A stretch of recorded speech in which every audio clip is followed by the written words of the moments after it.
Mom said if I was too pretty, men would fool me. So I wore dull foundation and married a rich guy who fell for me at first sight. I thought he didn't care about my looks. I thought he loved who I was inside. Until the car accident, when he shielded me with his body and got badly burned himself. When I woke up in the hospital, the first thing I did was ask the nurse, "Where's my husband? How is he?" "Mr. Jack has serious burns on his back, but his life isn't in danger. He's in the room next door." I immediately pulled out the IV and stumbled next door. Just as I was about to open the door, I heard Jack's mother inside. "Jack, you married such an ugly woman. You already made our whole family a joke.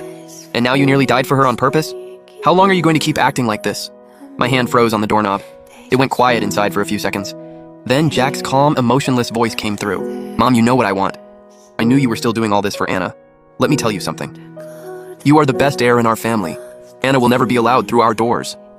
Using Lucy to provoke us won't work." I stood there, ice cold. What were they talking about? For Anna? Who was Anna? A huge panic and an awful sense of doom swallowed me like freezing water. I held the wall and slowly backed away into my room. After several seconds, I took out my phone with trembling hands. I texted a private investigator. "Look into every connection between Jack and Anna. The more details, the better." Every second waiting for the reply felt like torture. Jack's mother's sharp accusations and Jack's calm words. "You know what I want," kept echoing in my head. My phone vibrated.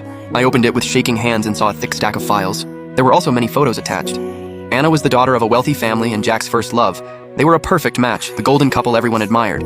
3 years ago, they were about to get married, but during the premarital checkup, Anna was found to be infertile. For a top-tier wealthy family like Jack's, heirs were the #1 priority.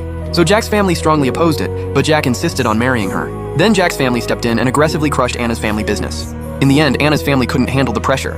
Anna cried and broke up with Jack. After the breakup, Jack started going on blind dates, but he disliked every woman he met.